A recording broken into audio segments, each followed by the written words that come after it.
Welcome back. इस video में हम सॉल्व कर रहे हैं क्लास 9th एग्जामिनेशन अप्रैल मई 2018 बायोलॉजी पेपर 1 के रिमेनिंग क्वेश्चंस जो कि 12 से ऑनवर्ड्स होंगे, यानी कि 13 से हम स्टार्ट करेंगे। Let's get started. Question number 13, the phase of meiosis in an animal cell illustrated in the given diagram is. इस डायग्राम में मियोसिस का कौन सा फेज शो किया गया है? तो अगर हम देखें कि इसमें जो है हमारे क्रोमेटिड्स सेपरेट हो रहे हैं, अपोजिट पोल्स पे मूव कर रहे हैं, तो this must be anaphase of the meiosis 2, option C. Question number 14, the given diagram illustrates the process of meiosis. Meiosis दिखाई गई है जिसमें एक सेल 4 डॉटर सेल्स में कन्वर्ट हो रहा है। जब सेल 2 सेल्स में बनता है तो हम इसको मियोसिस 1 कहते हैं। फिर मियोसिस 1 के बाद मियोसिस 2 होती है जिसमें 4 सेल्स बनते हैं। अब क्वेश्चन ये है कि the haploid cells in the given diagram are, क्योंकि मियोसिस इसका रिडक्शन डिवीजन, उसमें नंबर ऑफ क्रोमोसोम्स हाफ हो जाते हैं। अब जो सेल 1 हमने लिया वो तो डिप्लॉयड था 2n, उसमें से जो डॉटर सेल्स बनेंगे वो हैप्लॉइड बनेंगे। जो फर्स्ट मियोसिस होती है वो हमारी रिडक्शन डिवीजन होती है। जो मियोसिस 2 होती है वो तो माइटोसिस के इक्वल होती है। जैसे माइटोसिस होती है नंबर ऑफ क्रोमोसोम सेम, तो वही मियोसिस में भी 2 में भी वैसा ही होता है। तो 2n से जो हाफ नंबर हो रहा है वो फर्स्ट मियोसिस में हो रहा है, तो इसलिए n ये सारे n है। सेल 2 भी और सेल 3 में भी जितने भी डॉटर सेल्स बन रहे हैं वो सब के सब हैप्लॉइड होंगे, यानी कि हमारा इसमें जो ऑप्शन होगा वो सेल 2 एंड सेल 3 होगा, option D. Question number 15, necrosis is a type of cell death characterized by. Necrosis कौन से टाइप की सेल डेथ होती है?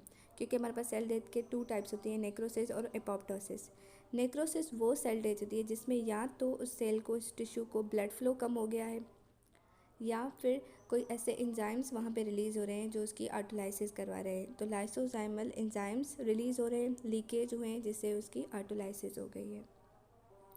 Question number 16. Asif goes for a morning walk where the temperature of surrounding is 13 centigrade. In this situation, enzymes in Asif's body would work best at a body temperature of। अब आपने क्या याद रखना है कि surrounding का temperature कितना भी हो, इंक्रीज़ हो, डिक्रीज़ हो, समर्स हो, विंटर्स हो, लेकिन हमारे बॉडी का टेम्परेचर हमेशा कांस्टेंट रहता है, दैट इज़ 37 सेंटीग्रेड। यहाँ पर एंजाइम्स जो हैं हमारे बॉडी के वर्क बेस्ट करते हैं 37 सेंटीग्रेड पे। Question number 17. Which of the following graphs correctly represents the activity of pepsin and trypsin at the respective pH? Pepsin और ट्रिप्सिन इन ग्राफ्स में से कौन सा करेक्टली उनकी जो pH के साथ मैच कर रहा है?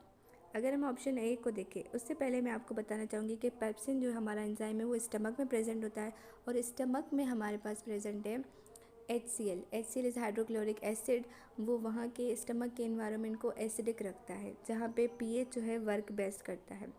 और ट्रिप्सिन हमारा प्रेजेंट होता है स्मॉल इंटेस्टाइन में, जहाँ की pH अल्कलाइन होती है, तो ट्रिप्सिन वर्क बेस्ट करता है अल्कलाइन इन्वायरमेंट में। अगर हम ऑप्शन ए को देखें तो ऑप्शन ए में जो पेप्सिन है वो अल्कलाइन शो किया गया है और ट्रिप्सिन को एसिडिक, जो कि गलत है। ऑप्शन बी में अगर हम देखें तो पेप्सिन और ट्रिप्सिन बोथ को अल्कलाइन pH पे शो किया गया है, तो ये भी गलत हुआ और ये भी गलत हो गया। ऑप्शन सी को हम देखें कि ट्रिप्सिन और पेप्सिन बोथ को एसिडिक शो किया गया है, तो ये भी गलत हुआ। ऑप्शन डी में ट्रिप्सिन इज़ अल्कलाइन यस और पेप्सिन इज़ एसिडिक, तो option D is correct. Question number 18. The given diagram illustrates the chemical structure of ATP।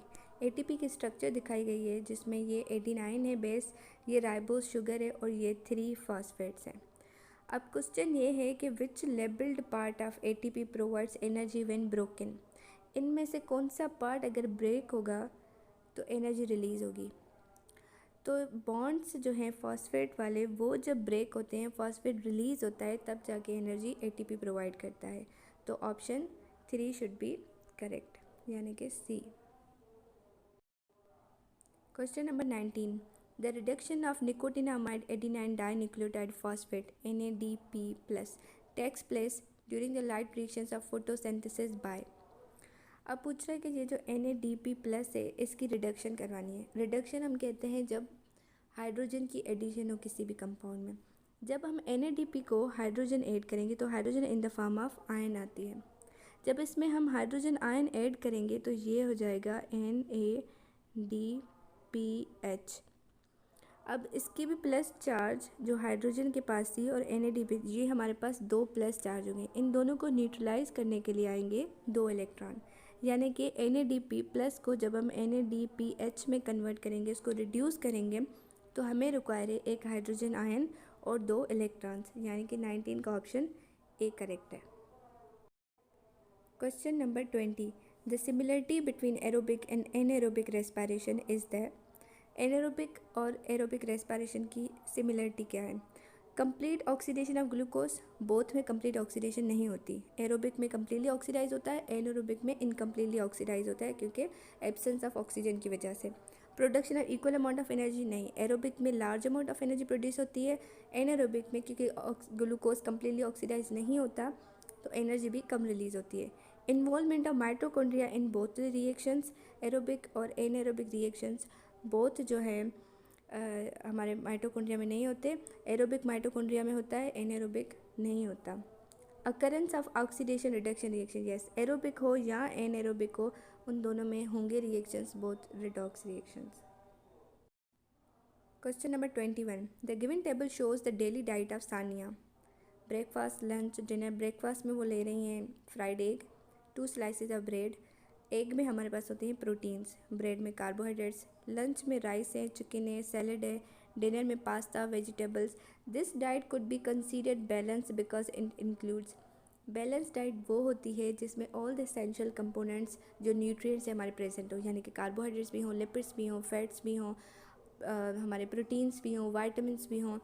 क्योंकि वो एग ले रही है, प्रोटीन्स भी हैं, ब्रेड से उसको कार्बोहाइड्रेट, पास्ता वगैरह से उसको लिपिड्स भी मिल रहे हैं, वेजिटेबल्स, सैलड से उसको डिफरेंट वाइटामिन्स मिल रही हैं। तो इसका मतलब इसकी डाइट बैलेंस्ड है क्योंकि इसमें वैरायटी ऑफ फूड है, ऑल द एसेंशियल कंपोनेंट्स जो बैलेंस डाइट में रिक्वायर होते हैं वो सारे प्रेजेंट हैं, इसलिए इसकी डाइट बैलेंस डाइट है। Question number 22, the given diagram illustrates a process occurring in the digestive system of human beings. ये एक प्रोसेस है जो कि digest system of human beings में होता है, जिसमें एक बड़ा सा फेट ड्रॉपलेट कन्वर्ट हो रहा है स्मॉल फेट ड्रॉपलेट्स में। तो इस प्रोसेस को हम कहते हैं इमल्सिफिकेशन, जो कि in the presence of bile होता है। बाइल हमारा लिवर से आता है। Question number 23, a patient has the following symptoms: pain in abdominal region, difficulty in expelling faeces, infrequent bowel movements. The patient is most likely to be suffering from. इस patient को ये symptoms दिखाए गए हैं, उसको एब्डोमिनल रीजन में pen है, उसको फीसेस को एक्सपेल करने में डिफ़िकल्टी हो रही है और उसकी बॉयल मूवमेंट्स भी इनफ्रीक्वेंट है। ये सारे सिम्टम्स हमारे कॉन्स्टिपेशन डिजीज़ से मैच हो रहे हैं। Question number 24, Saima who is blood group B needs blood. People with which of the following blood groups can donate blood to Saima. अब कह रहा है कि साइमा का ब्लड ग्रुप बी है और कौन कौन से पर्सनस उसे ब्लड दे सकते हैं। Blood group A, blood group B वाले, ब्लड ग्रुप ए बी वाले या ब्लड ग्रुप ओ वाले। ब्लड ग्रुप बी अगर साइमा का है तो इसका मतलब ये है कि साइमा के आरबीसीज के ऊपर एंटीजन बी है। अगर हम उसको ब्लड ग्रुप ए देंगे तो साइमा की बॉडी ब्लड ग्रुप ए के अपोजिट में रिस्पॉन्स में एंटीबॉडीज़ क्रिएट करेगी, तो ब्लड ग्रुप ए वाला साइमा को नहीं दे सकता। ब्लड ग्रुप बी वाले बी को दे सकते हैं क्योंकि सेम एंटीजन्स की वजह से। ब्लड ग्रुप ए बी वाला भी बी को नहीं दे सकता क्योंकि ए बी वाले के पास ए एंटीजन्स हैं और बी जो साइमा का है वो उसके रिस्पॉन्स पे एंटीबॉडीज़ क्रिएट करेगा। ब्लड ग्रुप ओ वाले बी को दे सकते हैं क्योंकि ओ ब्लड ग्रुप के पास कोई एंटीजन्स नहीं होंगे। जब हम किसी को वो ट्रांसफ़र करेंगे ब्लड तो क्या होगा कि उसके रिस्पॉन्स में साइमा का जो ब्लड है वो कोई भी एंटीबॉडीज़ क्रिएट नहीं करेगा। तो option D should be correct. Question number 25, the given diagram shows the double circulation of blood in a mammal. एक मैमल दिखाया गया जिसकी डबल सर्कुलेशन ऑफ ब्लड दिखाई गई है। डबल सर्कुलेशन का मतलब ये होता है कि हार्ट में 2 टाइम्स ब्लड आए। एक टाइम तो क्या होता है कि डीऑक्सीजन ब्लड आता है हार्ट में और यही डीऑक्सीजन ब्लड फिर यहाँ लंग्स में जाके एक्सचेंज होता है और ये ऑक्सीजनेट होके बैक टू द हार्ट आता है। हार्ट से फिर ऑक्सीजनेटेड ब्लड यहाँ से एओर्टा के थ्रू मूव करता है और एओर्टा के थ्रू ये फिर बॉडी में एक सिस्टमेटिक सर्कुलेशन के थ्रू जाता है, यहाँ पे एक्सचेंज हो रहा है बॉडी टिश्यूज़ में और ये वापस जा रहा है डीऑक्सीजनेटेड ब्लड। तो बैक टू द हार्ट जो लेके जाती है हमारी वेसल डीऑक्सीजनेटेड ब्लड को, जो कि हमसे क्वेश्चन में एच पूछ रहा है क्या है, तो वो हमारी इन्फीरियर वेना केवा होती है। तो ये वेना केवा हो गई।